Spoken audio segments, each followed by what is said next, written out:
Part of this video is sponsored by the writing and word building software Canterbury. Use my code down below for 20% off lifetime purchases, but just go try for free yourself. I've been thinking a lot about the Scouring of the Shire recently.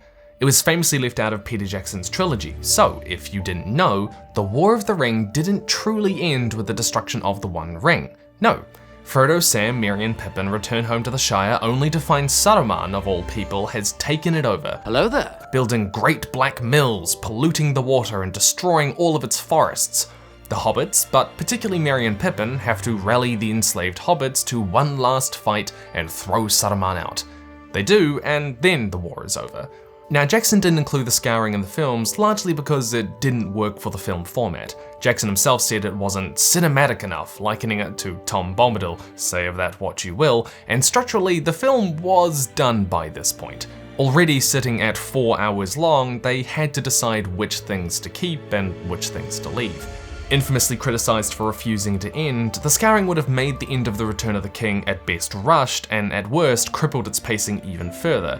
It may have also felt jarring for a lot of viewers, like they were suddenly stepping back into the Two Towers with Saruman's largely unexpected return, extending the story they were telling without meaningfully adding to it. So I get why they excluded it from the films, but the Scouring does say a lot about Tolkien's deeper themes. The Scouring is, in many ways, a largely symbolic chapter, a summary of their character growth so far. Merry and Pippin, both starting out as inexperienced and soft, have become hardened warriors who lead this final rebellion. Samwise, starting out as naive, has become wise, and this battle is a catalyst for others recognizing that in him. Frodo, having endured pain and the deeply invasive horrors of the ring, finds himself abhorring violence, emphasizing mercy and forgiveness where others wanted to give into petty desires for revenge, even for Saruman, while also understanding the role that violence can play in keeping evil at bay. All of this comes out in the Scouring in a really nice way. I'm 25 now. I have emerged from my younger and more vulnerable years, my formative years, and there's a part of me that thinks that I am meant to have come of age by now, whatever that means. I mean to know who I am. Of course, the truth is that all of our years are formative, and we are always coming of age in some way. But when you think about it, Lord of the Rings is a coming of age story, and the Scouring leaves me thinking about what that exactly means. Gandalf tells them before they return to the Shire, "You must settle your affairs yourselves. That is what you have been trained for. Do you not yet understand? My time is over. It is no longer my task to set things to right, nor to help folk to do so. You are grown up now." My takeaway from this part of the story isn't that coming of age means doing everything on my own, becoming totally independent, because of course we don't exist in a vacuum, family, friends, society, both in the sense that we rely on them, and that pure independence, I feel, is more often a weakness than a strength. The hobbits cannot throw off Saruman on their own, of course. No, it's that the hobbits went out into the world and learned so much, the beautiful and the ugly, and then they came home and found it changed because of that, and they had to decide what to do with what they had learned. That the learning is only half of it, and the living is all of it. I'm 25 now, and what have I learned? Well, there's a line from Sam that has always stuck with me. "This is worse than Mordor, much worse in a way. It comes home to you, as they say, because it is home, and you remember it before it was all ruined." There's a lot to say about how the Scouring of the Shire is about how there is no return to normal after you have been to war, that you can't just go back to the Shire, something I suspect Tolkien knew better than most, that the last place a war is fought is always at home, rebuilding and healing, both psychologically and in picking up the pieces. As Sam says in the final line of the chapter, "I shan't call it the end till we've cleared up the mess, and that'll take a lot of time and work." But I think it's also about how there is no returning to the safety of our naivety when we were young, before we came of age and learned about the world. The Scouring is of course defined by the outer world invading the Shire, for better and for worse. Saruman and his machinery destroy the pristine beauty of the Shire countryside, the war they have come to know driving him there. It corrupts both their home and their memory of it, When Sam recalls the hayfields of the Shire at their last moments before Mount Doom, he does not know that those very same fields have already been destroyed. But at the same time, Merry blows the horn of Rohan to rally the hobbits to fight. The outside world brings courage to the Shire, and it is Galadriel's gift to Sam, a melon tree seed that sees the Shire's rebirth after all of this devastation.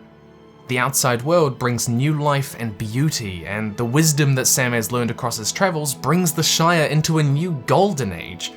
But the Scouring does permanently destroy the innocence and ignorance of the Shire, the innocence and safety that can only be found in the naivety of not knowing what goes on in the outside world. The same kind of naivety that we all begin with in childhood, and that I guess I've lost now that I have come of age. I have seen things now that make the world so much more beautiful. I have seen the 10,000 cascading waterfalls along the Milford Road that I hope never dry up, that I want to protect. And I have seen things now that make the world so much uglier. I've seen abuse and dealt with suicide and self-harm, and it was all a lot, and I didn't know how to deal with it, and that scared me, and I felt guilty for not knowing how to deal with it. I'm 25 now, and I've learned all that, and I've come home, and I've had to decide what to do with that. 4 years ago, I joined a self-harm and suicide prevention helpline, and it helped.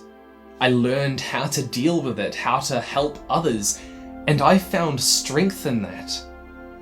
Because you can't go back to not knowing, to not thinking about it, the good and the bad.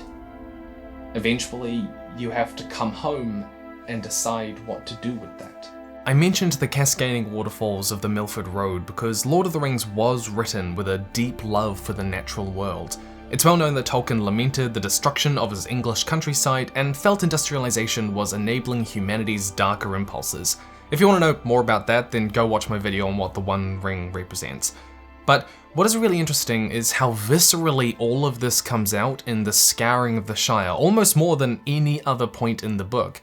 Tolkien fleetingly mentions that only 19 hobbits die during this battle, and no named or important ones, but he spends a hell of a lot of time telling us how the Scouring destroyed the landscape.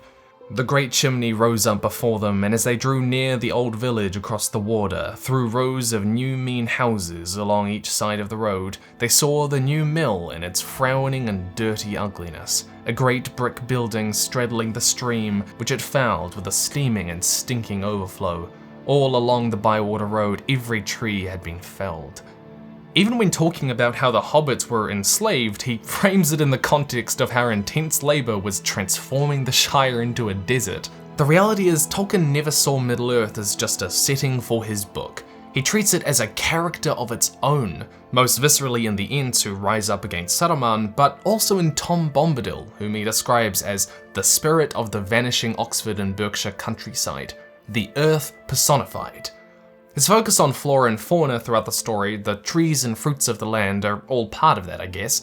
But what strikes me as so different about Tolkien's writing and handling all of this is that usually environmentalist texts present the land as something that humanity is charged with protecting, that it's here for us to use, but we have to use it responsibly.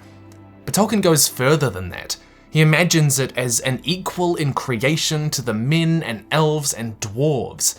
The War of the Ring can even be read as a war between those who care for the environment and those who do not. But the Scouring sticks out to me personally because of how focused it is on saving the environment. There's this line from Merry where he says, "It's no good getting undercover, that is just what people have been doing. No, we have got to do something at once." I don't think The Lord of the Rings is a story about learning to care for the environment. It's just one of those background themes. But I think it does resonate with what it means to come of age today, because I increasingly feel it means learning about and confronting the fact that we have been destroying the natural world we live in for hundreds of years, and it's finally coming back to bite us. It's just one of those things that you learn more and more about these days as you grow up, and it changes the way you look at the world, and then you come home and you have to decide what to do with that. That was certainly the case for me. It's tempting to hide, to not care at all, to stall in endless debate about whether it's real and the best way to handle it. We cannot return to the naivety of youth. We cannot just get undercover because we know these things now. We have to do something at once. And I think that's a lot closer to what it means to come of age for me. But there's also a deep undercurrent of sadness to The Lord of the Rings. A sense that the wheels of industry are already turning too fast to stop the destruction of the natural world. That even though we fight against Sauron, that we destroy the Black Mills, that we throw down the industry of Isengard, it's a temporary fix.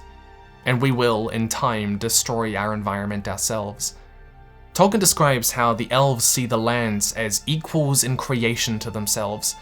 The elves have a devoted love of the physical world and a desire to observe and understand it for its own sake and as an other, as a reality derived from God in the same degree as themselves, not as a material for use or as a power platform.